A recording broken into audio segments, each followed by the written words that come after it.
Okay, I have 19 pictures here for you all, YouTubers.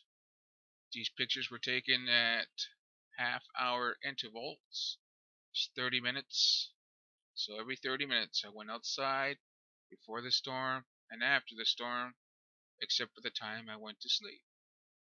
So here you go, enjoy the pictures.